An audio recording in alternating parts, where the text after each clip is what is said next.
ధ్యానం చేస్తూ ఉన్నాం. పౌలు భక్తుడు చెప్పినట్టుగా ఒకసారి మన ధ్యాన వాక్యాన్ని చదువుకుందామండి. 1 కొరింథీ పత్రిక 9వ అధ్యాయము 24 నుంచి 27 చదువుకుంటే, పందెపు రంగమందు పరిగెత్తు వారందరూ పరిగెత్తుదురు గాని ఒక్కడే బహుమానం పొందునని మీకు తెలియదా? అటువలే మీరు బహుమానము పొందునట్లుగా పరుగెత్తుడి. మరియు పందెమందు పోరాడు ప్రతివాడు అన్ని విషయములందు మితముగా ఉండును. వారు క్షయమగు కిరీటమును పొందుటకును, మనమైతే అక్షయమగు కిరీటమును పొందుటకును మితముగా ఉన్నాము. కాబట్టి నేను గురి చూడని వానివలె పరిగెత్తువాడను కాను. గాలిని కొట్టినట్లు నేను పోట్లాడుటలేదు కానీ, ఒకవేళ ఇతరులకు ప్రకటించిన తరువాత నేనే భ్రష్టుడనైపోదునేమో అని నా శరీరంను కొట్టి దానిని లోపరుచుకొనుచున్నాను. పౌలు భక్తుని యొక్క ఆదేశం అండి. అదేంటి? నేను ఎట్లా నా యొక్క శరీరాన్ని నల్లగొట్టుకుంటున్నానో, నేనెట్లా పరుగు పందానికి సిద్ధపడుతున్నానో అందరూ కూడా ఆ రీతిగా ఉండాలి. నేను లోపరుచుకొని ఉన్నాను. దేని లోపరుచుకొని ఉన్నాను? భ్రష్టుడనైపోదునేమో అని నా యొక్క శరీరాన్ని నలగొట్టుకొని దానిని లోపరుచుతున్నాను అని చెప్తున్నాడండి. కాబట్టి మనం ఇక్కడ పందెపు రంగమందు పోరాడటానికి దేవుడు మనల్ని ఎన్నుకున్నాడు, ఏర్పాటు చేసుకున్నాడు, రక్షించుకున్నాడు. తన విలువైనటువంటి రక్తం ఇచ్చి మనల్ని కొన్నారు. అది మర్చిపోకూడదండి. మన జీవితాలలో యేసు ప్రభువారు చేసినటువంటి ఆ బలియర్పణ, బలియాగాన్ని బట్టి మాత్రమే మనం ఈరోజు ఇక్కడ విశ్వాసులంగా కూర్చోగలుగుతున్నాం. ఆయా సంఘాలలో పరిచర్య చేయగలుగుతున్నాం. ఆయా ప్రాంతాల నుండి ఆరోగ్యంగా, సంతోషంగా, చురుకుగా పాల్గొనడానికి దేవుడు సహాయము చేశాడు. కాబట్టి అందరూ ఒక దగ్గర కూడి ప్రభువును స్తుతించట ఎంతో ధన్యకరం అండి. మన మధ్యలో యేసు ప్రభువారు సంచరిస్తూ ఉన్నారు. కాబట్టి మన ధ్యానాలు, మన యొక్క హృదయాలు, మన ఆలోచనలు అన్నీ కూడా ప్రభువారి వశం చేసుకుని ఈ రాత్రి కాలంలో కొన్ని పాయింట్లు, కొన్ని వాక్య భాగాలు మనము చూసుకుందాం. ఇది మనకి ధ్యానాంశంగా ఇచ్చారు. తర్వాత మనం దానిని కంటిన్యూ చేసుకుంటూ చెప్పుకుంటూ వెళ్ళిన తర్వాత మూడవ మెసేజ్గా ఏం చూసామండి ఉదయకాలంలో? 2 పేతురు 1:4 చూస్తే, మీ విశ్వాసమందు సద్గుణమును, సద్గుణమునందు జ్ఞానమును, జ్ఞానమునందు ఆశానిగ్రహమును, ఆశానిగ్రహమందు సహనమును, సహనమునందు భక్తిని, భక్తియందు దయను అమర్చుకొనుడి. అది మన బాధ్యత. ఇవన్నీ చేయవలసింది ఎవరిదండి? మనదే. ఆయన రక్షించుకున్నాడు కదా, ఆయనే మన బదులు పరిగెడతాడు కాదండి. మన మీద పెట్టినటువంటి భారము ఏంటి అంటే, మనం ఏం చేయాలంట? భక్తిని ఉండాలి, భక్తి యందు సహోదర ప్రేమ ఉండాలి, సహోదర ప్రేమ యందు దయను అమర్చుకోవాలి. ఎన్నో వాక్యాలు ఎన్నో సంవత్సరాలుగా ఎంతో పరిచర్య చేస్తూ మరి బోధిస్తున్నాం. మనం బోధించేటువంటి మనకు మరి ఎంతైనా వాక్యోపదేశాలు అవసరమండి. మనం చెప్పేవాళ్ళమే కాకుండా వినేవాళ్ళంగా కూడా ఉండాలని ఈ ఏర్పాట్లు చేస్తూ ఉన్నారు. ప్రతి సంవత్సరం కూడా ప్రిస్కిల్లా సభలు పెట్టడానికి అంటే సంవత్సరం పొడుగుతా కూడా ఎంతో ప్రార్థన చేస్తారు. ఎందుకనంటే ప్రతి ఒక్కరు కూడా వచ్చి మేలు పొందాలి.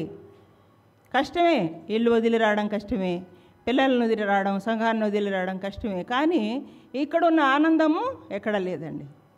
సహోదరుల ఐక్యత కలిగి నివసించుట ఎంత మేలు, ఎంత మనోహరము. మరి ఆ పరిచర్యలని, ఆ యొక్క కుటుంబాలని, ఆ బాధ్యతలని, బరువుల్ని ప్రక్కకు పెట్టి మనం తేలిక అవడానికి ఇక్కడ కూర్చున్నాం కదండి.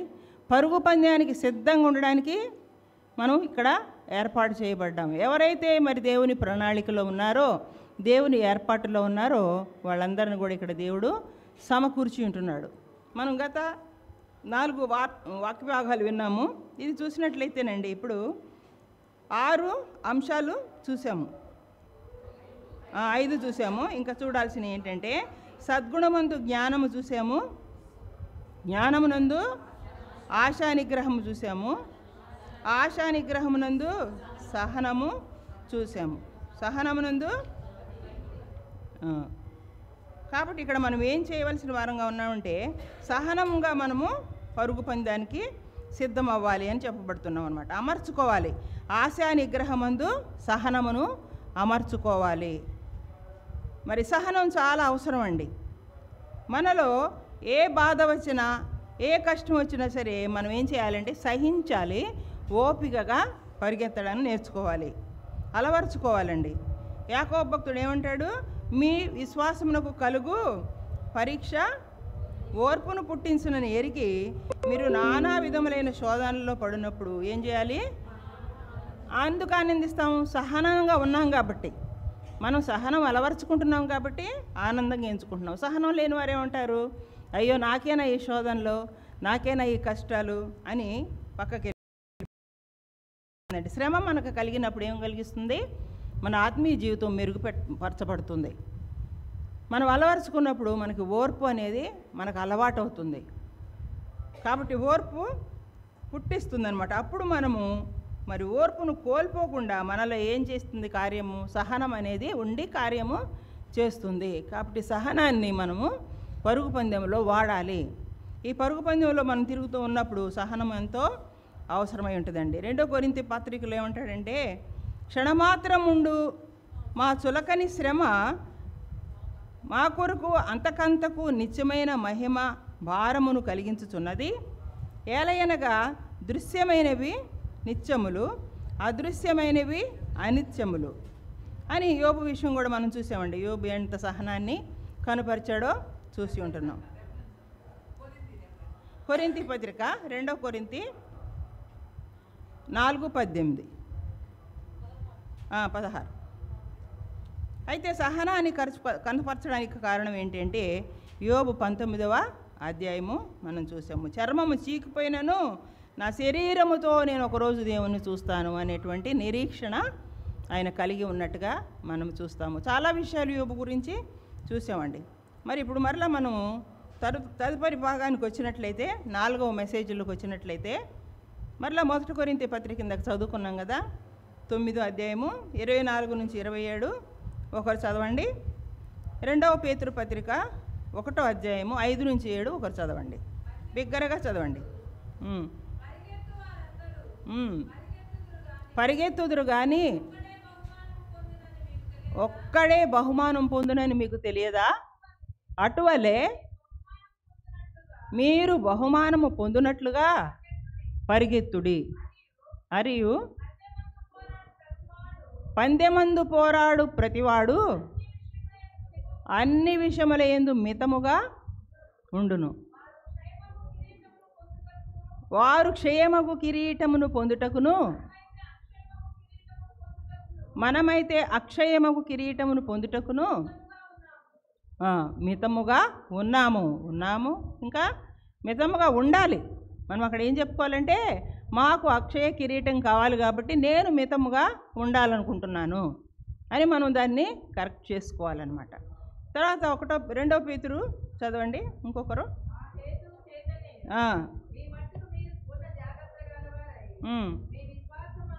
మీ విశ్వాసమందు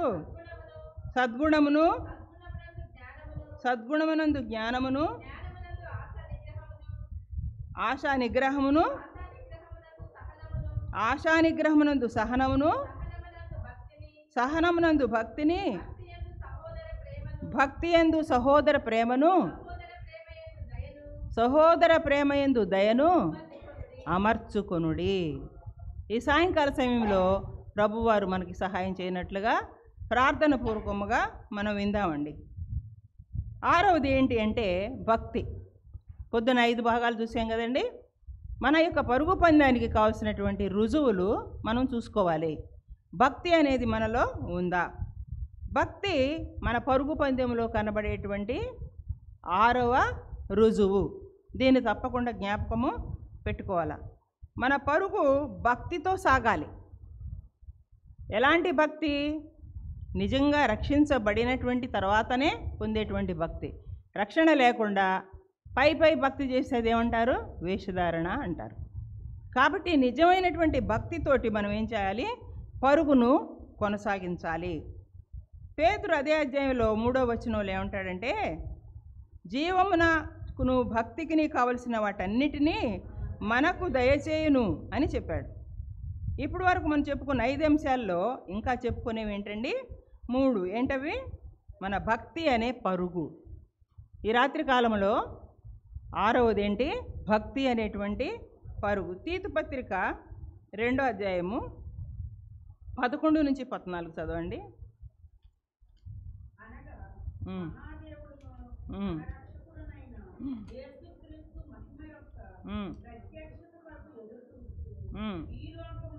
ఈ లోకములో బ్రతుకుచుండవలెనని దుర్నీతి నుండి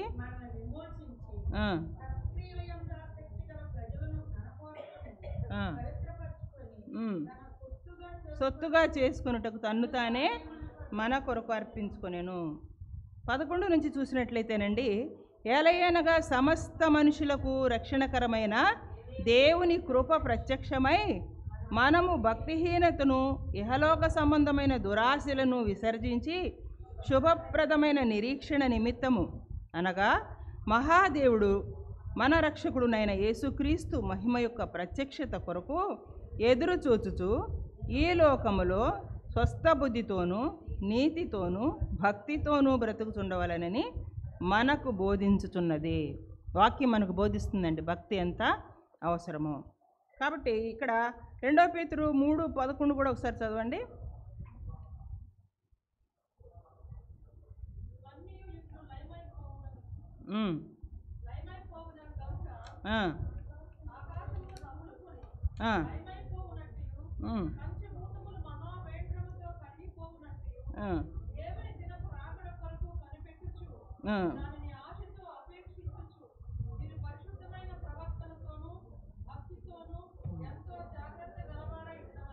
అవునండి. ఇప్పుడు చదివాం కదండి వాక్య భాగము.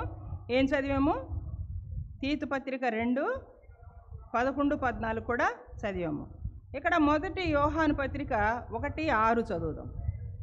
యేసు ప్రభు యొక్క సహవాసంలో మనం ఎలా భక్తితో నడవాలి? ఆయనతో కూడా సహవాసం కలవారమని చెప్పుకొని చీకటిలో నడిచిన ఎడల మనం అబద్ధమాడుచు సత్యమును జరిగింప ఉందుము. కాబట్టి యేసు ప్రభు యొక్క సహవాసంలోనండి ఏంటి అని అంటే వెలుగులో నడుస్తాం. నిజంగా మనం యేసు ప్రభు యొక్క సహవాసంలో ఉంటే వెలుగులో నడుస్తాం. ఆయనే నిజమైన వెలుగు. వెలుగులో యేసు ప్రభువుతో సహవాసంలో నడుస్తున్నామని చెప్పుకుంటూ చీకటిలో నడిస్తే ఏంటిదంట మనకి? అది అబద్ధము అవుతుంది. నేను వెలుగును ధరించుకున్నాను, వెలుగు నాలో ఉన్నాడు అనుకుంటూనే మన త్రోవలు చీకటి త్రోవలు అయిపోతే అది భక్తి జీవితము కానే కాదు. కాబట్టి యేసు ప్రభువారు ఆయననే నిజమైన వెలుగు. యేసు ప్రభువు వెలుగు ఉన్న చోట ఏమి రాదండి, అక్కడికి చీకటి రానే రాదు.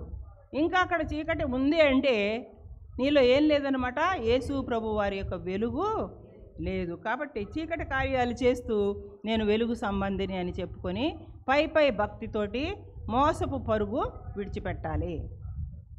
భక్తి అనే దాన్ని నిజమైనటువంటి భక్తితో మనం జీవించాలి. వెలుగులో నడుస్తున్నామని చెప్పుకుంటూ చీకటిలో ఉన్నారు అనుకోండి, అదేమవుతుంది అంటే వేషధారణ జీవితము అవుతుంది. నేను వెలుగులో నడుస్తున్నాను, ఉదయం లేచిన కాడి నుంచి నేను వాక్యం చదువుతాను, వాక్యం ధ్యానం చేస్తాను, వాక్యం బోధ చేస్తాను, చాలా పరిశుద్ధంగా ఉంటాను అని చెప్పుకుంటూ మనం ఎక్కడుంటాము? చీకటిలో ఉంటాం. ఈ చీకటిలో ఉండి మనం ఏం చేస్తున్నాం? మనల్ని మనం మోసపరుచుకుంటున్నాం, దేవుణ్ణి మోసపరుస్తున్నాం, ఇతర చుట్టుపక్కల విశ్వాసులను కూడా మోసపరుచుకుంటున్నాం. కాబట్టి ఇక్కడ ఏం చెప్పబడుతుందంటే చీకటి అనేది ఉండదు. వెలుగులో గనక మనం నడుస్తూ ఉంటే గనక చీకటి అనేది ఉండదు. ఉంటే గనక నీ పరుగు పందెం ఏంటి అండి? వేషధారణ యొక్క పరుగు పందెం అవుతుంది. కాబట్టి నిజమైన భక్తి మన జీవితంలో ఉండాలంటే ఆయన వెలుగులో ఉన్నట్టుగా మనం కూడా వెలుగులోనే జీవించాలి. ఇంకో చెప్పుకున్నది ఏంటంటే తీతు పత్రిక 1:16 కూడా చదవండి.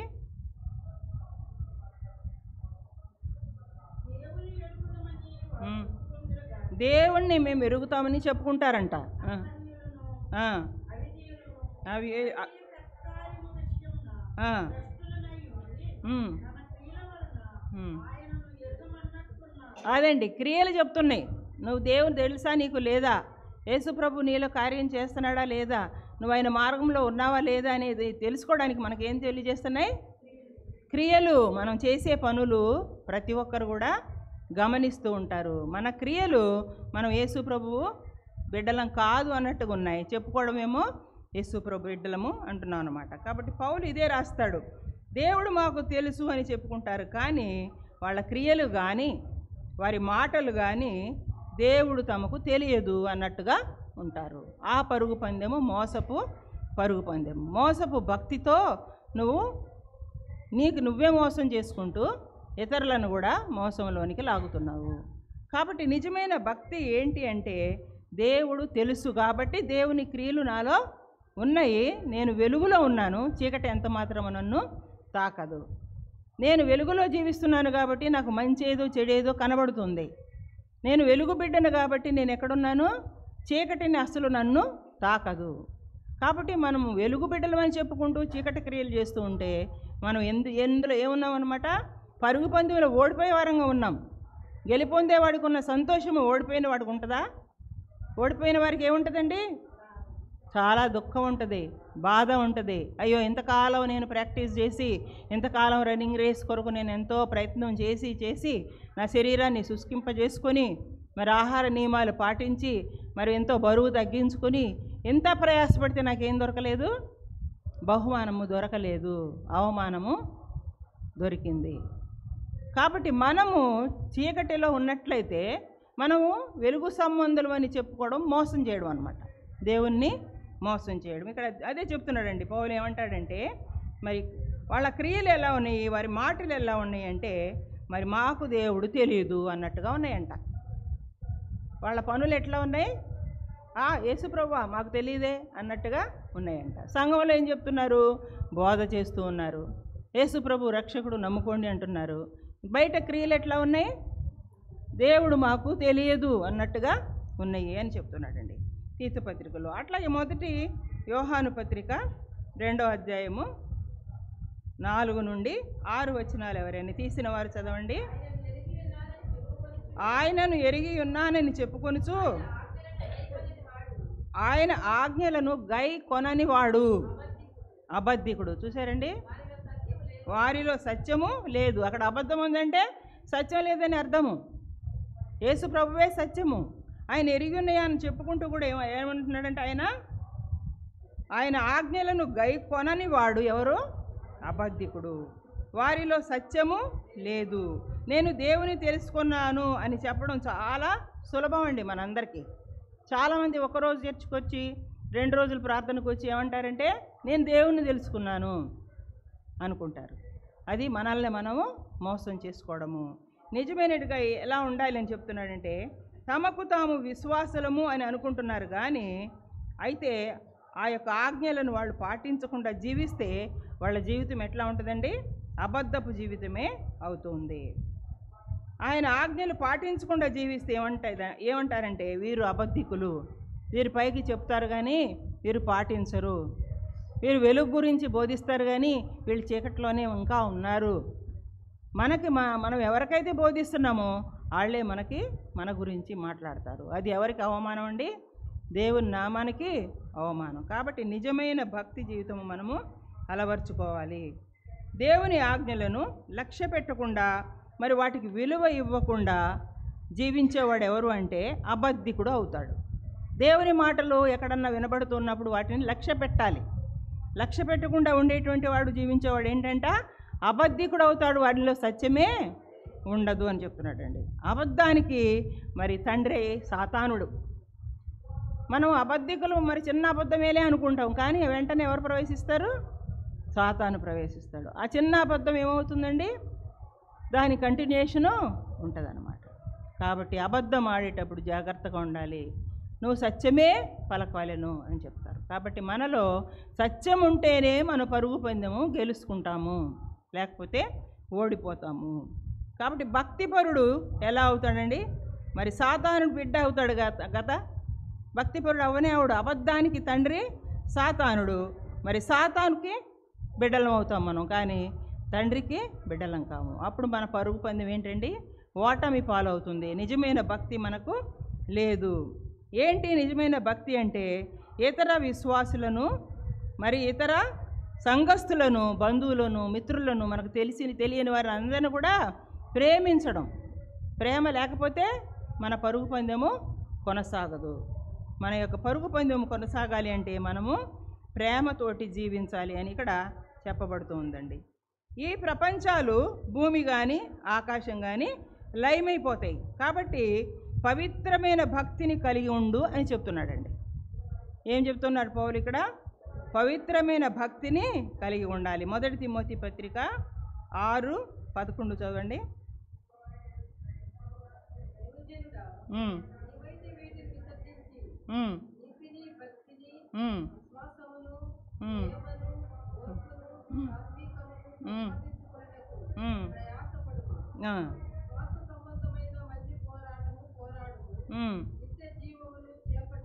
అదే.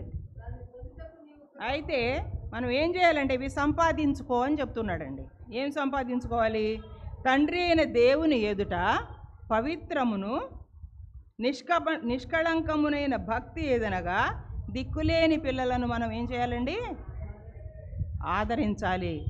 దిక్కులేని పిల్లలను, విధవరాండ్రను వారి ఇబ్బందిలో మనము పరామర్శించుటయే నిజమైనటువంటి భక్తి. ఇంకొక విషయం ఏంటంటే, ఇహలోక మాలిన్యము మనకు అంటుకోకుండా మనల్ని మనము కాపాడుకోవడమే నిజమైన భక్తి. అందుకనే మనం ఏం చేయొచ్చు అన్నమాట? జాగ్రత్తగా ఉండాలి. జాగ్రత్తగా మన యొక్క బరువును చూసుకుంటూ ఉండాలి. జాగ్రత్తగా ఈ లోకపు బరువులను ప్రక్కకు పెట్టేసి భక్తి జీవితంలో మన పరుగు పందాన్ని సాగించాలి. యోహాను సువార్త 17వ అధ్యాయము 15-16లో యేసు ప్రభువారు మేడగదిలో చెప్పినటువంటి లేక చేసినటువంటి ప్రార్థన అక్కడ కనపడుతుంది. చదవండి. ఏమని చెప్తున్నారండి? తండ్రికి ఏమని ప్రార్థన చేస్తున్నారు? ఈ లోకంలో నుండి వీళ్ళని తీసుకుపోమ్మని నేను ప్రార్థన చేయటం లేదు, కానీ దుష్టుని నుండి వారిని కాపాడము, వారిని తప్పించుము అని ప్రార్థన చేస్తున్నాడు. నేను ఈ లోక సంబంధిని కానట్టు వాళ్ళు కూడా లోక సంబంధులు కారు. తండ్రికి విజ్ఞాపన చేస్తూ ఉన్నారు యేసు ప్రభువారు. నేను ఎట్లా ఈ లోక సంబంధిని కానో నా శిష్యులు కూడా లోక సంబంధులు కారు. వీళ్ళని తీసుకెళ్ళిపో లోకంలో నుంచి అని చెప్పట్లే నేను, కానీ ఏం ఈ లోకంలో వాళ్ళు సాక్షులుగా ఉండాలి. కాబట్టి వీళ్ళ దృష్టి నుంచి తప్పించు, కీడు నుండి వీళ్ళని తప్పించు, కాపాడమని చెప్తున్నారండి ప్రార్థన. మన పరుగు పందెంలో మరి పరిగెత్తేది ఈ లోకములోనే అని మనము మర్చిపోకూడదు. ఈ లోకంలోనే మనం బలం కలిగి ఉన్నాం, కాళ్ళు చేతులు కలిగి ఉన్నాం, జ్ఞానం కలిగి ఉన్నాం, మరి జ్ఞాపక శక్తి కలిగి ఉన్నాం, అన్నీ ఉన్నాం. కాబట్టి మన పరుగు పందెము ఇక్కడే ఉన్నప్పుడే జరుగుతుంది. అది చనిపోయిన తర్వాత ఏమన్నా చేయగలరా? ఏం చేయగలరామండి? ఎన్నో వింటున్నాం, ఎన్నో చేస్తున్నాము. ఎప్పుడన్నా సడన్గా చనిపోవాల్సి వచ్చిన తర్వాత మన పేరు కూడా పిలవరేహ కదండి. ఫలానా ఆయన చనిపోయారు అంటే ఇంకా ఆయన పేరు మర్చిపోతారు. ఏమంటారు? బాడీ ఎప్పుడు వస్తుంది అంటారు. ఇక అయిపోతుంది, ఆయన పేరు మాసిపోతుంది అన్నమాట. కాబట్టి ఏమి చేయాలన్నా సరే మనము మరి జీవితంలో ఉన్నప్పుడే, ఊపిరి పీల్చుకున్నప్పుడే, దేవుని యొక్క విశ్వాసంలో ఉన్నప్పుడే ఇవన్నీ చేయాలి. మనకిచ్చిన అమూల్యమైన సమయాన్ని వ్యర్థపరచకూడదు. భక్తి చేయండి అని, వెలుగులో నడవండి అని బోధిస్తూ ఉంటే చీకటిలో నివసిస్తూ, చీకటిలో జీవిస్తూ సాతానుడుకు కుమారుడు అయిపోతే నువ్వు ఎక్కడున్నట్టు? చీకటిలోనే ఉన్నావు. యేసు ప్రభు నిజమైన వెలుగు. ఆ వెలుగు నీలో ఉన్నప్పుడు నువ్వు చీకటి కార్యాలు చేయవు. మన కార్యాలు ఎట్టున్నాయని ఇంతకుముందు నేర్చుకున్నాం. మన కార్యాలు దేవుడిని ఎరగని నేను అన్నట్టుగా ఉన్నాయంట. అలాంటిది నిజమైన భక్తి కాదు అని చెప్తూ నిజమైన భక్తి గురించి ఇక్కడ మాట్లాడుతున్నాడండి. మరి దిక్కులేని పిల్లల్ని, విధవరాండ్రను వారి ఇబ్బందుల్లో మనము పరామర్శించాలి. పరామర్శిస్తున్నామా? మనం భక్తి పరులము అని చెప్పుకుంటున్నాం కదా, ఇబ్బందుల్లో ఎవరినైనా పరామర్శిస్తున్నామా? తండ్రి లేని వారి పిల్లల్ని మనం ఆదరిస్తున్నామా? ధైర్యపరుస్తున్నామా? వాళ్ళకి ఏం అవసరతలు ఉన్నాయో వాళ్ళని ప్రేమిస్తున్నామా? వాళ్ళకి ఒక ధైర్యం చెప్తున్నామా? దిక్కులేని వారి విధవరాండ్రు ఉంటారు, వాళ్ళకి ఎవరూ లేదు, మరి వాళ్ళని మనం ఏమన్నా ఆదుకుంటున్నామా? వాళ్ళని ధైర్యపరుస్తున్నామా? వాళ్ళకి మనం చేయగలిగినంత సహాయము చేస్తున్నామా? చేయొచ్చండి, అందరూ సహాయం చేసే స్థితిలోనే ఉంటారు. ఒక్కొక్క మరి బెగ్గర్ని కనుక్కుంటే కూడా కోట్ల డబ్బు ఉంటుంది ఆయన దగ్గర కదండి. ఆయన ఏం పని ఏంటనమాట, ఆయన వృత్తి అది కాబట్టి చేసుకుంటూ పోతాడు. కాబట్టి మనం డబ్బుల్ని లెక్క పెట్టొద్దు, కానీ ఇక్కడ ఏం చేయాలంట, ఆదరించాలి, పరామర్శించాలి. ఇహలోక మాలిన్యం తనకు అంటకుండా తనను తాను కాపాడుకున్నటే నిజమైనటువంటి భక్తి అండి. మనం రక్షించబడిన తరువాత ఈ లోకంలోనే జీవిస్తున్నాం కాబట్టి ఈ లోకంలో ఉన్నప్పుడే మనం ఏం చేయాలి, దిక్కులోని పిల్లల్ని చూడాలి. చాలామంది ఏం చేస్తూ ఉంటారంటే, మనం చేయంగానే ఈ లోకస్తులు ఏం చేస్తారంటే, ప్రభువుని ఎరగని వారు వాళ్ళ పిల్లలు బర్త్డేలు వచ్చినా ఏమొచ్చినా ఏం చేస్తారంటే అనాథాశ్రమాల్లో జరుపుకుంటారు. వాళ్ళకు ఆ రోజు వారిని జ్ఞాపకం చేసుకుంటూ తల్లిదండ్రులు లేని వారి మధ్యలో తీసుకెళ్ళి వీరి పిల్లల యొక్క బర్త్డేస్ జరిపిస్తారు. వాళ్ళకు అవసరమైన మంచి ఆహారం ఆ రోజు పెడతారు. ఇంకా మంచి వాళ్ళైతే వారి పిల్లలకు వేసిన బట్టలే వాళ్ళకు కూడా కుట్టిస్తారు.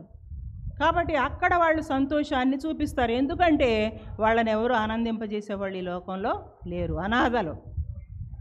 అనాథలైనటువంటి పిల్లల్ని, దిక్కులేని పిల్లల్ని, విధవరాండ్రను మనం ఏం చేయాలంటండి, పరామర్శించాలి. ఇబ్బందిలో పరామర్శించు అన్నాడు, కానీ ఇబ్బంది అనేది ఎప్పుడు ఉండేదే. భర్త లేడు అంటే ఆమెకి ఎప్పుడు ఇబ్బందే ఉంటుంది. కాబట్టి మనం ఎప్పుడు సమయం దొరికితే అప్పుడు వారికి దేవుని మాటలు చెప్పడమే కాదు, అవసరమైన ధైర్యాన్ని ఇచ్చే మాటలు కూడా మనం పలకాలి. అది నిజమైనటువంటి భక్తి. నేను నా ఇంట్లో భక్తి చేసుకుంటాను అనుకుంటాం కాదండి. పోయి మనకి బైబిల్లో ఎలా ఆదరించాలి, ఎలా భక్తి చూపించాలని రాయబడి ఉందో దాని ప్రకారం మనం చేయాలి. మనం రక్షించబడిన తరువాత ఈ లోకంలో మనము ఈయనే జీవిస్తున్నాం కాబట్టి జీవన వ్యాపారంలో మనం చిక్కుకోకుండా ఈ జీవితంలో ఉన్నప్పుడే, బ్రతుకులో ఉన్నప్పుడే, జీవముతో ఉన్నప్పుడే ఈ కార్యాలన్నీ మనము చేయాలి. ఈ భక్తి అనే పరుగును మనము ముగించాలి అని భక్తుడు కోరుకుంటూ ఉన్నాడండి. మరలా యోహాను సువార్త మనం చూసినప్పుడు ఇందాక చదివాం కదండి, పరుగు పందెంలో ఉన్నారు. శిష్యుల కొరకు ఆయన ప్రార్థన చేస్తున్నాడు. వీళ్ళని ఏం చేయొద్దు, వీళ్ళని దుష్టుని నుండి తప్పించు, లోకంలో నుంచి తీసుకోమని నేను ప్రార్థన చేయట్లేదు, కానీ దుష్టుని నుండి వీళ్ళని కాపాడు. మరి మనం కూడా ఏం చేయాలండి, దుష్టుని యొక్క చేతిలో మేము చిక్కుకోకుండా, చీకటి సంబంధం అయిపోకుండా మమ్మలను తప్పించు. యేసు ప్రభువారే తండ్రి అయిన దేవునికి మొరపెడుతూ ఉన్నారు, గోజాడి ప్రార్థన చేస్తూ ఉన్నారు శిష్యుల కొరకు. ఈ రోజుల్లో మనం కూడా మన సహవాసం కొరకు, సంఘాల కొరకు, నశించిపోయే ఆత్మల కొరకు మనం కూడా ఏం చేయాలండి, గోజాడి ప్రార్థించే వారంగా, తండ్రికి విన్నపం చేసుకునే వారంగా ఉండాలి. ఈ లోక సంబంధిని కానట్టు ఎవరు, యేసు ప్రభువారు ఈ లోక సంబంధి కాదు, నేను ఈ లోక సంబంధిని కానట్టు వారును లోక సంబంధులు కారు. మనం కూడా ఏంటండి, ఈ లోక సంబంధులమా, పరలోక సంబంధులమే, దేవునితో పరిగెత్తేటువంటి వారమే, దేవుని రాజ్యములో చేరడానికి సిద్ధంగా ఉన్నవాళ్ళమే. కాబట్టి నేను ఈ లోక సంబంధిని కానట్టు వారును లోక సంబంధులు కారు. మన పరుగు పందెంలో పరిగెత్తేది ఎవరండి, ఈ లోకంలోనే అని మనం మర్చిపోకూడదు. మనం ఈ లోకంలో ఉన్నంతసేపే పరిగెట్టగలము, వినగలము, చూడగలము, మాట్లాడగలము, మీటింగులకి రాగలము. లోకంలో నుంచి లేకపోయిన తర్వాత ఎవరు గుర్తు కూడా పెట్టుకోరు. ఫలానా వచ్చి కూర్చునేది, ఫలానా చాలా బాగా చెప్పేది, లేకపోతే మాట్లాడేది, చక్కగా పాడేది అని గుర్తు కూడా చేసుకోరండి. ఏమైపోతుంది, మన జీవితం ఉన్నంత వరకే మనకి విలువ ఉంటుంది. కాబట్టి దాన్ని సద్వినియోగపరుచుకోవాలి. ఆ భక్తిని మనం ఇక్కడ వాడాలి.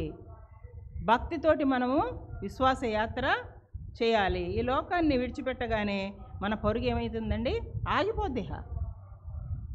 చాలామంది దాని మీద ఏం రాస్తారండి, చనిపోయిన తర్వాత ఏమంటారు, మంచి పోరాటం పోరాడాను. అంతేకాకుండా చాలామంది ఆ వాక్యం రాస్తారు. మరి ఆయన ఏం చేశాడో మనకి తెలియదు. వాక్యం కన్నా చదువుకోవడానికి మనకి అక్కడ రాయబడి ఉందన్నమాట. కాబట్టి పరుగు పందాన్ని మనం ముగించాలి. నిజంగా మనం చచ్చిపోయినాక వాళ్ళు ఏం రాసుకుంటే మనకేం తెలుస్తుందండి. కాబట్టి ఈ లోకంలో ఉన్నప్పుడే మన పరుగు పందెం ఏంటో ఆయనకు తెలియాలి. యేసు ప్రభువారు మెచ్చుకునేటట్టుగా చూడాలి. మరి పౌలు భక్తుడు బోధ చేస్తున్నాడు అనుకోండి, యేసు ప్రభువారు అక్కడ కూర్చొని ఉన్నారనుకోండి, ఏమంటారైనా? అవును, ఇదే నేను చెప్పింది, అవును నేను ఇదే చెప్పింది. మనం బోధ చేస్తున్నాం అనుకో, మనం ఏదేదో చెప్తాం కదండి. అక్కడ బోధ ఇక్కడ, అక్కడ విన్నది ఇక్కడ, ఇక్కడ విన్నది అక్కడ చెప్తుంటాం. యేసు ప్రభువారు ఏమంటారు? నేను చెప్పిన మాటలు ఈ కావయ్యా. కానీ పౌలు ఉన్నది ఉన్నట్టుగా చెప్తున్నాడు కాబట్టి మనం ఫాలో అవ్వాల్సిన వారంగా ఉన్నాము. ఈ లోకం ముగించిపోతే మనం ఏమైపోతామండి? దుమ్ములో ధూళిలో కలిసిపోతాం. మనం ఇంకా మనకు అంటుకుంటూనే ఉంటుందండి మలినం. కాబట్టి యేసు ప్రభువు లోకంలో ఉన్న తన వారిని ఏమంటున్నాడంటే సత్యమందు ప్రతిష్ఠ చేస్తున్నాడు. ఆ ప్రార్థన ఏంటి? వీరిని సత్యమందు ప్రతిష్ఠ చేయము. వీరిని లోకంలో నుంచి తీసేసుకోవద్దు, కానీ దుష్టుడి నుంచి తప్పించు. వీరిని సత్యమందు ప్రతిష్ఠ చేయము. ఏది వాక్యం ఏంటంట? సత్యము. నీ వాక్యమే సత్యము. మన చేతుల్లో ఏం పెట్టుకున్నాం? మనం సత్యాన్ని పెట్టుకున్నాం. మన హృదయాల్లో సత్యాన్ని పెట్టుకున్నాం. నోరు మాత్రం ఏం చేస్తుంది? సత్యానికి వ్యతిరేకమైన మాటలు మనలో ఉంటున్నాయి. పరీక్షించుకోవాలండి. మన పరుగు పందెంలో ఓడిపోతున్నామేమో, ఈ భక్తిలో మోసపోతూ ఉన్నామేమో, ఇతరులు చూడాలని భక్తి చేయడం వల్ల ఏమీ ఉండదు. ఆయన యేసుప్రభు ఒకటే ప్రార్థన చేస్తున్నారు, వీరు ఈ లోకంలోనే ఉంటారు, కానీ ఈ లోకం కీడు, ఈ లోక మాలిన్యాలు వీరికి అంటుకోకుండా వీళ్ళని సత్యమందు ప్రతిష్ఠ చేయము. కాబట్టి మనం కూడా ఆల్రెడీ ప్రతిష్ఠ చేయబడ్డాము, కానీ మనం ఏం చేస్తున్నామండి? ఇంకా లోకాశలు లాగుతూ ఉన్నాయి. పరుగు పందెం సరిగ్గా పరిగెత్తడానికి ఇష్టపడటం లేదు. యోహాను 17:17లో కూడా మరి యేసుప్రభు వారు ఇలా ప్రార్థన చేశారండి.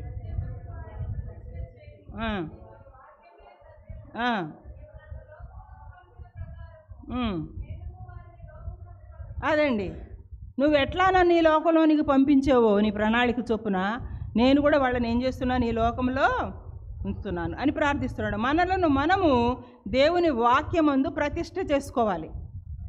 మనల్ని మనమే దేవుని వాక్యంతో ప్రతిష్ఠించుకోవాలి. మనము దేవుని వాక్య సంబంధాలు అన్నమాట. ఎంత ఎక్కువగా వాక్యంతో మనకు సంబంధం ఉంటుందో అప్పుడే లోకమాలిన్యము మనలోకి రాదు, మనకు అండదు, అంటుకోదు.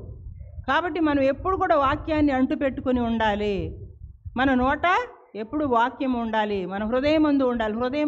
హృదయంలో ఉండున్నదే నోరు మాట్లాడును. హృదయంలో వాక్యం ఉంటే నువ్వు నోరు తెరిస్తే వాక్యమే మాట్లాడతావు. హృదయంలో అబద్ధం ఉంటే నోరు తెరిస్తే ఏం మాట్లాడతావు? సత్యానికి వ్యతిరేకమైందే మాట్లాడతావు. ఇక్కడ ఏం చెప్తున్నాడంటే, మరి మనం దేవుని వాక్యంతో దేవునితోటి ఎంత ఎక్కువ సంబంధం కలిగి జీవిస్తామో అదే నిజమైన భక్తి. అప్పుడు మనం ఈ లోకమాలిన్యం నుండి తప్పించుకుంటాము అని చెప్తున్నాడు. లోకమాలిన్యం మనకు అంటకుండా ఉండాలంటే మన దగ్గర ఎవరు ఉండాలి? వాక్యం ఉండాలి. దావీదు భక్తుడు కూడా ఏమంటాడండి? నేను పాపం చేయకుండానట్లు నీ వాక్యంను నా హృదయంలో ఉంచుకొని ఉన్నాను. కాబట్టి వాక్యం అనేది పాపానికి దూరంగా ఉంచుతుంది. మనం వాక్యానికి దగ్గరుంటే పాపము దూరంగా ఉంటుంది. కాబట్టి మనం ప్రార్థన చేసేవారంగా, వాక్యము నేర్చుకునేవారంగా, వినేవారంగా, ఇతరులకు బోధించేవారంగా తప్పిపోకూడదు. కీర్తనకారుడు అంటున్నాడు 119లో, నా హృదయమును నీవు విశాలపరచినప్పుడు నేను నీ ఆజ్ఞల మార్గమున పరిగెత్తేదను. దావీదు ఏమంటున్నాడండి 119:32లో, నా హృదయమును నీవు విశాలపరిచినప్పుడు నేను నీ ఆజ్ఞల మార్గమున పరిగెత్తేదను. కాబట్టి మనం పరిగెత్తే మార్గము ఆజ్ఞల మార్గము. దేవుడిచ్చిన ఆజ్ఞల మార్గములో మనం పరిగెత్తుతూ ఉన్నాము. ఎప్పుడు పరిగెత్తగలమండి? దేవుడు మన హృదయాన్ని విశాలపరచాలి. మనం పరిగెత్తే మార్గము ఆజ్ఞల మార్గము. దేవుని వాక్యములో దేవుని యొక్క ఆజ్ఞలే మనం పరిగెత్తేటప్పుడు మన అడుగులను ఏం చేస్తాయండి? క్రమపరుస్తాయి. మనం వేసే ప్రతి అడుగు క్రమపరిచేది ఏంటండి? దేవుని యొక్క వాక్యమే. కాబట్టి మనం ఏం చెప్తున్నాడంటే ఇక్కడ, నేను నీ ఆజ్ఞల మార్గమును పరిగెత్తినప్పుడు ఏం జరుగుతుంది అక్కడ? విశాలపరచుము. కాబట్టి మన హృదయాలు విశాలపరచబడాలంటే మనం కూడా ఆజ్ఞల మార్గమున పరిగెత్తాలి. మనం పరిగెత్తే మార్గము ఆజ్ఞల మార్గమే అయి ఉండాలండి. దేవుని వాక్యంలో దేవుని యొక్క ఆజ్ఞలే మనము పరిగెత్తడానికి సహాయపడతాయి. పరుగు పందెంలో గెలవాలంటే ఏం కావాలి? కుడి ఎడమలకు చూడకూడదు, సూటిగా పరిగెత్తాలి. ఈ భక్తి అనే పరుగు పందెంలో మనం పరిగెత్తి గెలుపొందాలి, బహుమతి పొందాలి అంటే మనం రెండు వైపులా చూడకూడదండి. కుడివైపు చూడకూడదు, ఎడమవైపు చూడకూడదు, మనం ముందు మాత్రమే చూడాలి. మరి హెబ్రీ పత్రికలు ఏమంటారు? ముందున్న ఓపికతో పరిగెడుతూ ఉన్నాడంటే ఓపిక ఉండాలి, పరిగెత్తడానికి ఓపిక ఉండాలి, వాక్యం వినడానికి ఓపిక ఉండాలి, పరిగెత్తడానికి ఓపిక ఉండాలి, వాక్యాన్ని అనుసరించడానికి ఓపిక ఉండాలి, ఆజ్ఞల మార్గాన్ని మన హృదయంలో ఆజ్ఞలను దాచుకోవడానికి ఓపిక ఉండాలి. అప్పుడే మన హృదయము విశాలపరచబడుతుంది. కాబట్టి మనం గెలవాలి అంటే ఏం చేయాలండి? సూటిగా పరిగెత్తాలి, స్ట్రైట్ లైన్లో పరిగెత్తాలి. మనకై గీయబడిన ఆ యొక్క దానిలోనే పరిగెత్తాలి, కానీ ప్రక్క గీత మనం తొక్కకూడదు, ప్రక్కవారి పరుగును మనము చూడకూడదు.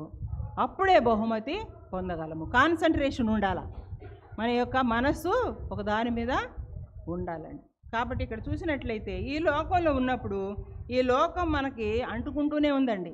లోకంలో మాలిన్యం లేదా? ఎన్నో మాలిన్యాలు ఉన్నాయి, అవన్నీ కూడా మనకు అంటుకోవటం లేదా? మరి చూపును బట్టి మన హృదయం ఏమైపోతుంది? పాడైపోతుంది. వినికిడిని బట్టి మన హృదయం ఏమైపోతుంది? పాడైపోతుంది. మన మనసు ఆలోచనలు బట్టి దేవునికి హృదయం దూరం అయిపోతుంది. కాబట్టి మనం పరిశీలించుకోవాలి. ఈ లోకంలో ఉన్నప్పుడు లోక మాలిన్యం మనం అంటకుండా కాపాడుకోవాలి. మైదానంలో పరిగెత్తేటప్పుడు ఏమవుతుందండి? దుమ్ము అంటుకుంటుంది, ధూళి అంటుకుంటుంది, పరిగెత్తే వాళ్ళ యొక్క శరీరం అంతా కూడా మురికి ఉంటుంది. కాబట్టి మన వాక్యం అనేటువంటి నీళ్లతోటి ఏం చేయాలంటే మనం కూడా శుద్ధి చేసుకోవాలి. కీర్తనకారుడు 119:11 ఏమంటున్నాడు? చదవండి. నీ ఎదుట నేను పాపము చేయకుండానట్లు నా హృదయంలో నీ వాక్యం ఉంచుకొని ఉన్నాను. మరి సామెతలు 4:25-27 కూడా చదవండి. నీ కన్నులు ఇటు అటు చూడకుండా సరిగాను,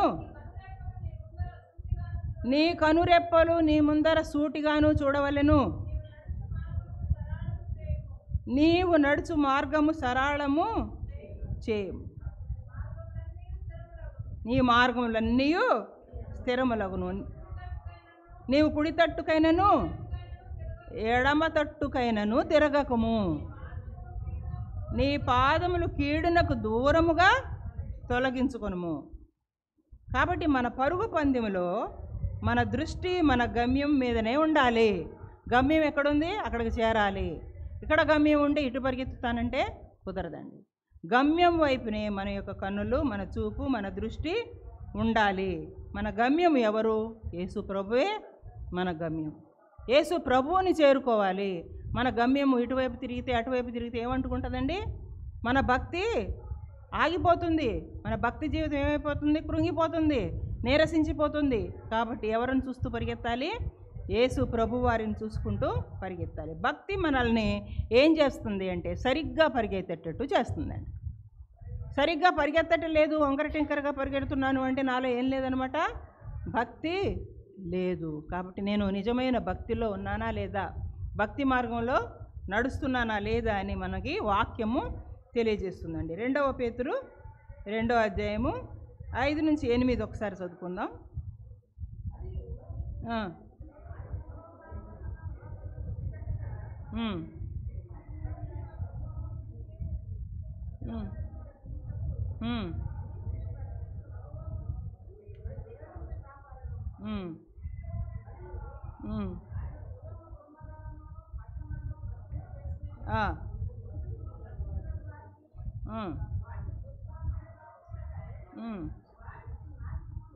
అమ్మా 15 చదువు.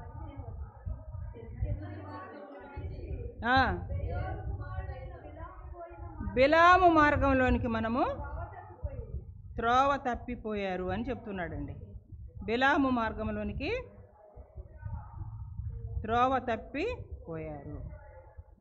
అయితే 1 పేతురు 22-23 వచనాలు చదివారు. మొదట్లో అక్కడ ఏం రాయబడి ఉంటుందంటే, మీరు క్షయబీజము నుండి కాక శాశ్వతముకు జీవము గల దేవుని వాక్య మూలముగా అక్షయ బీజము నుండి పుట్టింపబడిన వారు గనుక నిష్కపటమైన సహోదర ప్రేమ కలుగునట్లు మీరు సత్యమునకు విధేయులొకటి చేత మీ మనసులను పవిత్రపరచుకొనిన వారై ఉండి ఒకరితోనొకడు హృదయపూర్వకముగాను మీ కుటుంబముగాను ప్రేమించుడు. ఇది సహోదర ప్రేమ విషయమై మాట్లాడుతున్నాడు. భక్తి విషయం మాట్లాడాడు. తర్వాత ఏం మాట్లాడుతున్నారండి? సహోదర ప్రేమ గురించి మాట్లాడుతున్నారు. మీరు క్షయ బీజం నుండి పుట్టలేదు, అక్షయ బీజం నుండి పుట్టారు. కాబట్టి వాక్యం మూలముగా మీరు పుట్టారు కాబట్టి మీరు నిష్కపటమైనటువంటి సహోదర ప్రేమ కలిగి ఉండాలి. కపటం అనేది మనసులో రానియొద్దు. మరి యేసుప్రభు చెప్పాడు కాబట్టి, బోధలు విన్నాం కాబట్టి సహోదరుల్ని ప్రేమిద్దాం కాదండి. నిష్కపటమైనటువంటి సహోదర ప్రేమ కలిగి ఉండాలి. ఉన్నది ఉన్నట్టుగా మనం ప్రేమించాలి. ఉన్నది ఉన్నట్టుగా అంటే మన నోటికి వచ్చినట్టుగా మరి వాళ్ళని హర్ట్ చేసి మాట్లాడడము కాదు, వారిని బాధపరుస్తూ మాట్లాడడము కాదు. కాబట్టి ఇక్కడ మనం ఏం నేర్చుకోవాల్సిన వారం అయినామంటే, సహోదర ప్రేమ కలిగిన వారం అయితే మనం ఏం చేస్తామండి? సత్యమునకు విధేయులొకటి చేత మీ మనస్సులను పవిత్ర కొనిన వారై ఉండి ఒకరితోనొకడు ప్రేమగా మాట్లాడండి, ప్రేమించండి. సహోదరులను ఏం చేయండి? ప్రేమించండి. సిస్టర్స్ని కానీ, బ్రదర్స్ని కానీ, ఫ్యామిలీస్ని కానీ ఏం చేయాలండి? మనం ప్రేమించే వారంగా ఉండాలి. ఏదో ఆశించి ప్రేమించొద్దు. దేవుడు మనం ఆశించి మనల్ని రక్షించాడా? యేసుప్రభు వారు ఈ లోకంలో మనం ఏదో ఆశించి మనం డబ్బులు పెట్టి కొనుక్కుంటామని రక్షించబడటానికి మనకి ఈ లోకంలో ప్రాణం పెట్టారా? ఉచితంగా మనం పొందాము. కృపచేతనే రక్షించబడ్డాము. ఆ కృపచేతనే మనం దేవుని ప్రేమను పొందుతున్నాము. అదే ప్రేమను సహోదరుల పట్ల కూడా మనం చూపించాలి. మనం ఎంత ప్రేమను ఆశిస్తామండి? నా బంధువులు ప్రేమించాలి, నాన్నదమ్ములు ప్రేమించాలి, నా తల్లిదండ్రులు ప్రేమించాలి. మరి ఇతరులు కూడా అనుకుంటారు కదా, ఎప్పుడూ మనం ప్రేమించబడే వారంగానే ఉండాలని కోరుకుంటాం. కానీ మన మీద ఇతరులను ప్రేమించాలనే బాధ్యత దేవుడు పెట్టాడనే విషయము మర్చిపోతాం. కాబట్టి సహోదర ప్రేమ నిలువరముగా ఉండనీయుడి అని కూడా అక్కడ చెప్తూ ఉన్నాడండి. కాబట్టి మనము ఈ పరుగు పందెంలో మనం ఒక్కరమే పరిగెత్తడం లేదు. ఈ యొక్క భక్తి కానీ, సహోదర ప్రేమ కానీ, చెప్పబడిన విషయాలన్నీ కానీ మనం ఒక్కరమే చేయట్లేదండి. ఎంతోమంది కలిసి పరిగెత్తుతూ ఉన్నారు. ఈ పరుగు పందెంలో మనం పరిగెత్తేది ఎవరితోనండి? మన ముందు వెనుక ఇతరులతో కూడా మనం పరిగెడుతున్నాం. మన సంఘంలోని తోటి విశ్వాసులతో కలిసి పరిగెడుతున్నాం. మనం ఒక్కరమే వెళ్ళి బహుమానం పొందుకోం. అందరూ కలిసి పరిగెత్తున్నారన్నమాట, మారథాన్ రేసులాగా. కాబట్టి విశ్వాసపు పరుగు సజావుగా జరగాలంటే ఏం చేయాలండి? మనకి సహోదర ప్రేమ చాలా ప్రాముఖ్యమైనది. సహోదర ప్రేమ అనేటువంటి పరుగును మనము అలవర్చుకోవాలి. ఇంతవరకు లేకపోతే కనుక ఇప్పుడు క్రొత్తగా ఈరోజు మనం నిర్ణయము చేసుకోవాలి. అవును కదా, నా సహోదరుల మధ్య నేను ప్రేమ చూపిస్తలేదే, కొన్ని ఏళ్లుగా నేను వారితో మాట్లాడటం లేదే, నా రక్త సంబంధికులకి నేను ముఖం చాటేస్తున్నానే, నా తోటి విశ్వాసులకు నేను ముఖము పక్కగా పెట్టుకుంటున్నానే, సహోదర ప్రేమ నాలో అసలు కనపట్టలేదు అని మనకు తెలుస్తూనే ఉంది. మన హృదయాలు చెప్తూనే ఉన్నాయి. నిజంగా మనస్సాక్షి అనేది మనలో ఉంటే ఆ మనస్సాక్షి మనల్ని ఏం చేస్తుందండి? గద్దిస్తూనే ఉంది. కాబట్టి సహోదర ప్రేమ కలిగి ఉండాలి. రోమపత్రిక 12వ అధ్యాయము 10వ వచనం చూడండి. ఏమని చెప్తారు పౌలు గారంటే, సహోదర ప్రేమ విషయంలో ఒకనియందు ఒకడు అనురాగము గలవారై ఘనత విషయములో ఒకనినొకడు గొప్పగా ఎంచుకొనడి. ఎట్లా ఉండాలండి? అనురాగము కలిగిన వారమై ఉండాలి, ప్రేమ కలిగిన వారంగా ఉండాలి. ఏదో బాధ్యతగా ఒక్కొక్కసారి కొంతమంది ఏం చేస్తారంటే సహోదరులందరిని ఇంటికి పిలిచి భోజనాలు పెట్టి బట్టలు పెట్టి అది మొక్కు తీర్చుకున్నాం అనుకుంటారు అనమాట. అది కాదండి. మనకి ఎప్పుడు కూడా ఇది ఉండాలంటే నిలవరంగా ఉండాలి. సహోదర ప్రేమ విషయంలో ఒకనియందు ఒకడు అనురాగము కలిగి ఉండాలి, ప్రేమతో చేయాలి. అనురాగం అనేది మనం చేసేటువంటి సహోదర ప్రేమలో, చూపించే సహోదర ప్రేమలో కనబడాలి అని చెప్తున్నాడు నేను. రోమ 12, 15, 16 వచనాలు కూడా ఒకసారి చదువుకుందాం. సంతోషించు వారితో సంతోషించండి, ఏడ్చు వారితో ఏడువుడి, ఒకరితో ఒకరు మనసు కలిసి ఉండుడి, హెచ్చు వాటి యందు మనసుంచక తక్కువ వాటి యందు ఆసక్తులై ఉండు. అదండి, మీకు మీరే బుద్ధిమంతులము, మీకు మీరే మేము ప్రేమ కలిగిన వారము, మీకు మీరే మీ అంతటి వారు లేరు అనుకుంటే ఇవన్నీ మనం ఏం చేస్తున్నామండి, పక్కకు పడేస్తున్నాం అనమాట. ఆజ్ఞల మార్గంలో పరిగెత్తున్నా అని ప్రార్థన చేస్తున్నాం, కానీ అసలు ఆజ్ఞల మార్గం ఏది? హృదయంలో వాక్యం ఏది? దావీదైతే నేను ఆజ్ఞల మార్గంలో పరిగెత్తాలి అంటే నీ వాక్యం నా హృదయంలో ఉంచుకొని ఉన్నాను అంటున్నాడు. మనం అది చెప్పగలమా? మనం ఎన్ని చేయట్లేదు కదా మనం. కాబట్టి మనం ఒకసారి సరిదిద్దుకోవాలండి. సహోదర ప్రేమ విషయంలో మనము అనురాగము కలిగిన వారంగా ఉండాలి. 1 తెస్సలోనిక పత్రిక 4:9 చదవండి.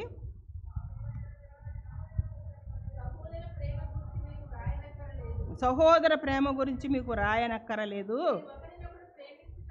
ఒకరినొకడు ప్రేమించుటకు దేవుని చేతనే నేర్పబడతాయి. మనం ఎక్కడ నేర్చుకున్నామండి సహోదర ప్రేమ గురించి?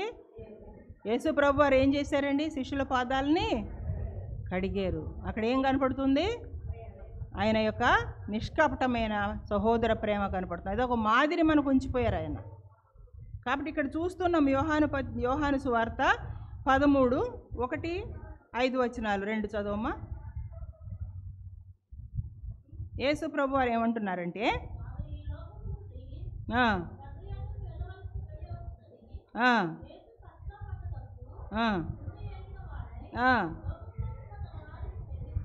ఈ లోకంలో ఉన్న తన వారిని ప్రేమించి వారిని అంతం వరకు లేక సంపూర్ణంగా ప్రేమించాడు. ఏం చేసి వారు భోజనము చేస్తుండగా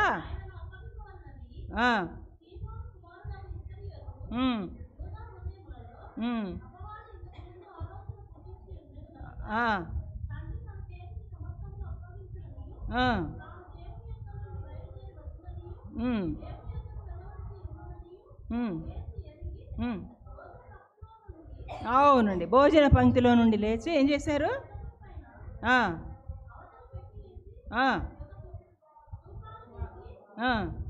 తువాలు తీసి నడుముకు కట్టుకొని పళ్ళెములో నీళ్లు పోసి శిష్యుల పాదములను కడగడం మొదలుపెట్టారు.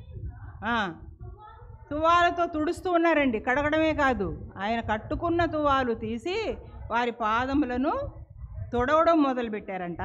ప్రభువారు చేసిన ఈ పని తర్వాత మరి 14-15 వచనాల్లో ఏం చెప్తున్నాడంటే,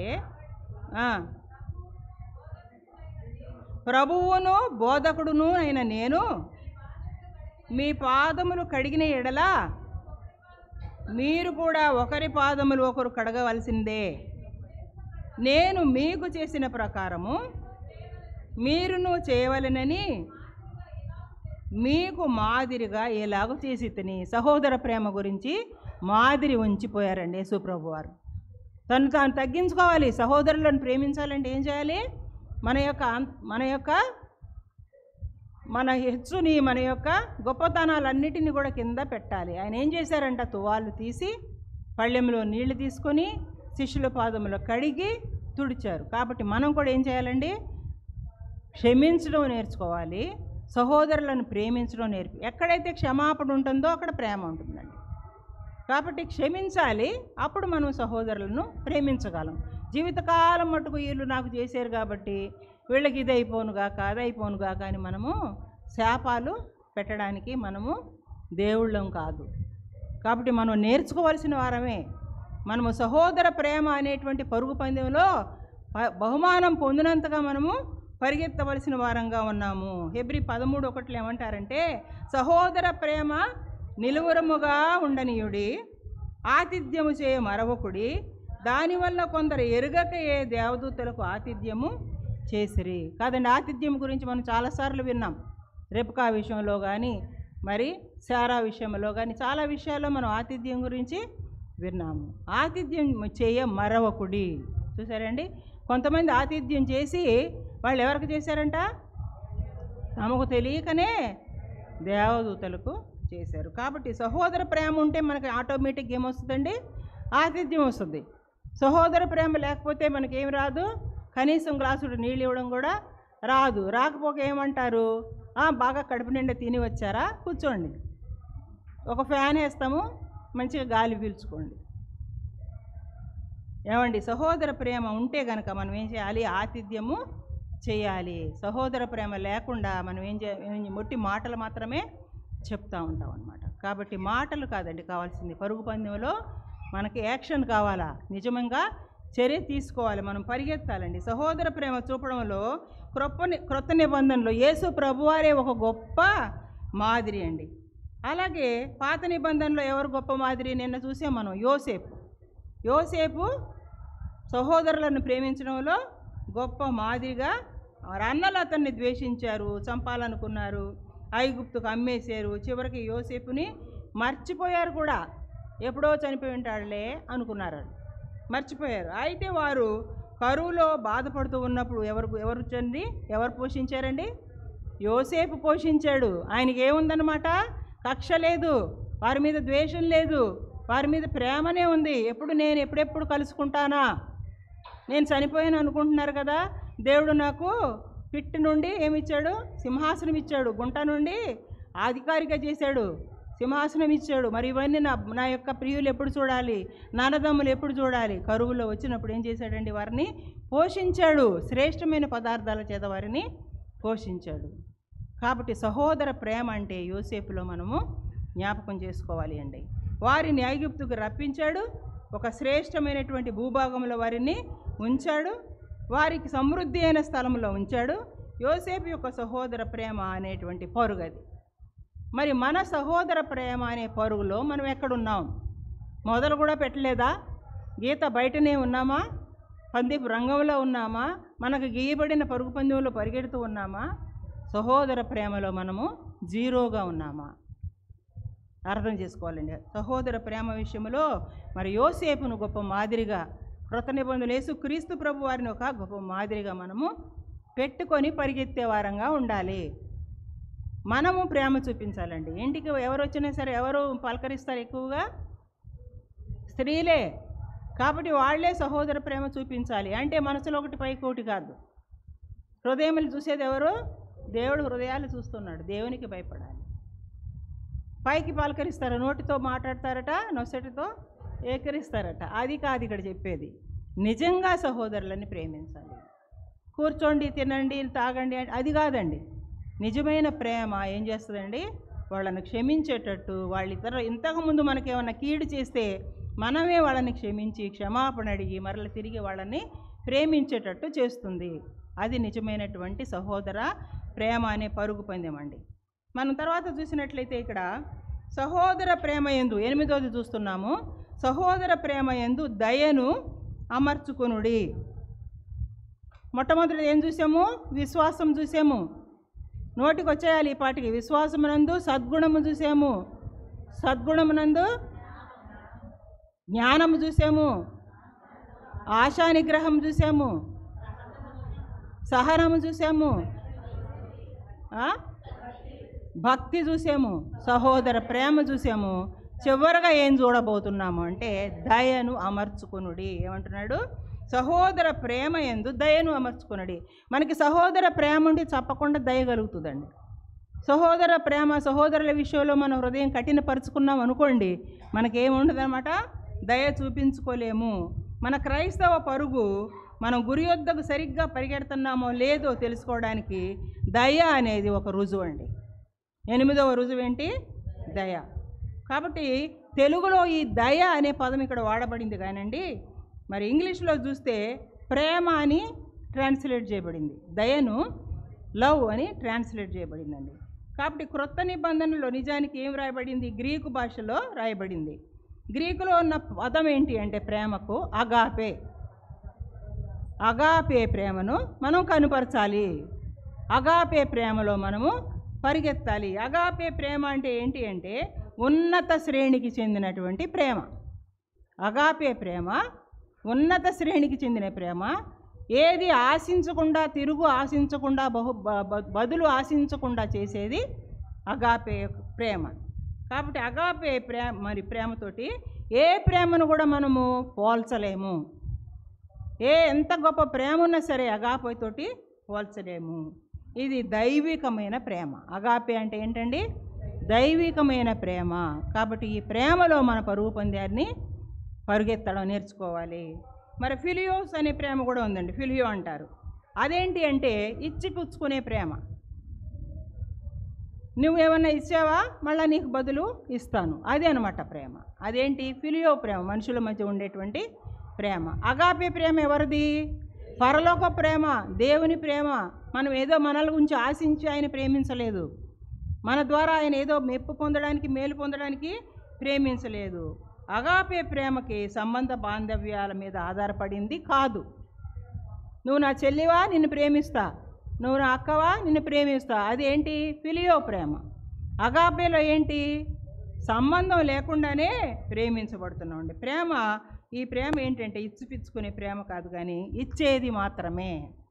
ఏంటండి? ఇచ్చేది మాత్రమే. తండ్రి అయిన దేవుడు మనల్ని ప్రేమించి తన కుమారుడిని ఏం చేశారండి? మనకు ఇచ్చేశారు. అది అగాపే ప్రేమ. కుమారుడైన దేవుడు కూడా మనల్ని ప్రేమించి ఏం చేశారు? అగాపే ప్రేమ చూపించి తన ప్రాణాన్ని మన కోసం ఆ యొక్క కల్వరి శిలువలో పెట్టారు. పరిశుద్ధాత్మ దేవుడు మనల్ని ప్రేమించి మనము అతిక్రమం చేత చచ్చిపోయిన మనల్ని బ్రతికించి నిత్య జీవానికి అర్హులుగా చేసింది పరిశుద్ధాత్మ దేవుడు. అది అగాపే ప్రేమ. అగాపే ప్రేమ అనేది స్వార్థము లేని ప్రేమ. కాబట్టి మనం స్వార్థానితోటి మనం ప్రేమించకూడదు. అగాపే ప్రేమ ఆశించే ప్రేమ కాదు, బదులు కోరే ప్రేమ కాదు, మళ్ళీ తిరిగి ఏమైనా ఇస్తామని ఇచ్చే ప్రేమ కాదు. అందులో అసలు స్వార్థమే లేదండి. ఉన్నదంతా ఇచ్చేయడమే. నాకు దాచుకొని ఇచ్చానా? కాదండి, ఉన్నదంతా ఇచ్చేయడమే. అది ఎవరికి సాధ్యమవుతుందండి? ఒక్క దేవునికి మాత్రమే సాధ్యమవుతుంది. అది సిలువలో సాధ్యపరచబడిందండి. 1 యోహాను పత్రిక 3వ అధ్యాయము 16వ వచనం చదవండి.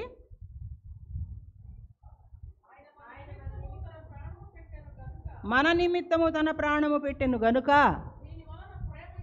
దీని వలన ప్రేమ ఎట్టిదని తెలిసి కొనుచున్నాము. మనము కూడా సహోదరుల నిమిత్తము మన ప్రాణములను పెట్టబద్దులమై ఉన్నాము. కాబట్టి చూసారండి, ఇక్కడ ప్రేమను ఏ స్థాయి ప్రేమగా ఉండాలో యోహాను భక్తుడు చెప్తున్నాడండి. ఆయన మన నిమిత్తం ఏం చేశాడండి? తన ప్రాణాన్ని పెట్టాడు. కాబట్టి దీనివల్ల మనము ప్రేమ ఎట్టిదో తెలుసుకుంటున్నాం. పేతురు భక్తుడు రాసిన రుజువు ఏంటి? మనం పరుగు పందెం కొరకు నేర్చుకోవాల్సింది ఏంటి? దేవుడు మనకు నిర్ణయించిన గమ్యానికి పరిగెత్తాలి. దేనితో పరిగెత్తాలి? అగాపే ప్రేమను పట్టుకొని పరిగెత్తాలి. కాబట్టి మనం విశ్వాసమునందు సద్గుణమందు జ్ఞానము కలిగి, మరి అట్లాగే భక్తిని కలిగి మనము జీవించాలని చెప్తూ ఉన్నాడండి. కాబట్టి ఇక్కడ మనం చూసినట్లయితేనండి, మరి యోహాను సువార్త 2, 1 యోహాను పత్రిక 2, 4 నుంచి 6 చూస్తే ఆయన ఆజ్ఞలు గైకొనని వాడు అబద్ధికుడు. కాబట్టి ఇక్కడ ఒక్క విషయం మనము సహోదర ప్రేమ గురించి ఒక ఉదాహరణ తెలుసుకొని ముగించుకుందాం. సౌలు రాజు అండి దావీదుని ఏం చేస్తూ ఉన్నాడు? చంపడానికి ప్రయత్నాలు చేస్తూనే ఉన్నాడు. కానీ దావీదు మాత్రం అండి, ఆయనకి 2 సార్లు దావీదు సౌలుని చంపకుండా విడిచిపెట్టేశాడు. దావీదు చేతి వరకు వచ్చాడు సౌలు, కానీ ఆయన దావీదులో ఉన్న సహోదర ప్రేమ ఏం చేసిందండి? సౌలుని చంపడానికి మనసు ఒప్పుకోలేదు. దేవుని యందు భయభక్తులు కలిగిన వాడు కాబట్టి, ఒక విశ్వాసి కాబట్టి ఏం చేశాడండి? సహోదర ప్రేమలో ఏంటి? ఆయన విడిచిపెట్టేశాడు. చేతికి అందితే కూడా నా మీద ఇంత పగతో ఉన్నాడు కదా, ఇప్పుడు ఈయన నా చేతికి అప్పగిస్తూ పోతున్నాడు కదా దేవుడు అని ఆయన ఏ పని కూడా చేయలేదు. ఆయన చేతులకి అంటుకొనియలేదండి మలినము. కాబట్టి ఇక్కడ చూసేది ఏంటంటే, సహోదర ప్రేమలో ఏం కనపడుతుంది? క్షమాపణ ఇమిడి ఉంది. దావీదు చేతికి అందిన తన శత్రువైన సౌలుని ఏం చేయలేదండి? చంపలేదు. ఎందుకు? ఆయనలో ఉన్న క్షమాగుణము, ఆయనలో ఉన్న సహోదర ప్రేమ ఆయనను విడిచిపెట్టేటట్టు చేసింది. రోమాపత్రిక 12:10 చదవండి.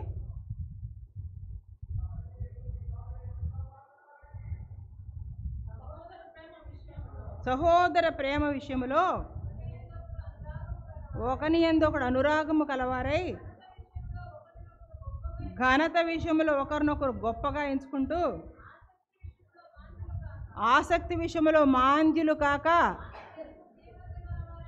ఆత్మ యందు తీవ్రత గలవారై ప్రభువును సేవించుడు. ఏమంటున్నాడంటే, సహోదర ప్రేమ ఉన్న చోట ఏముంటుందండి? ఒకరినొకరు ఘనపరుచుకుంటారు.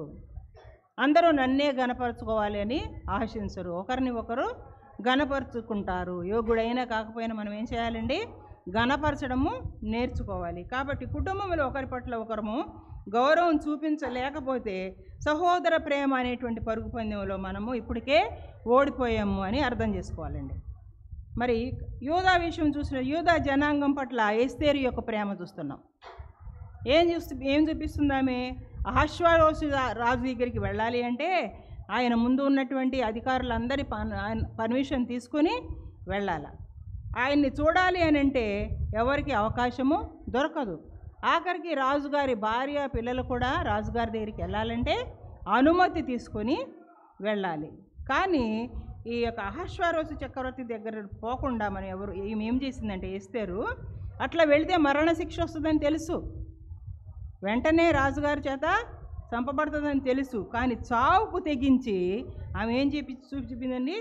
యూదుల కొరకు రాజు గదిలోనికి వెళ్ళింది, తన ప్రాణాన్ని తెగించింది. యూదుల గురించి మాట్లాడడానికి ఏం చేసిందండి?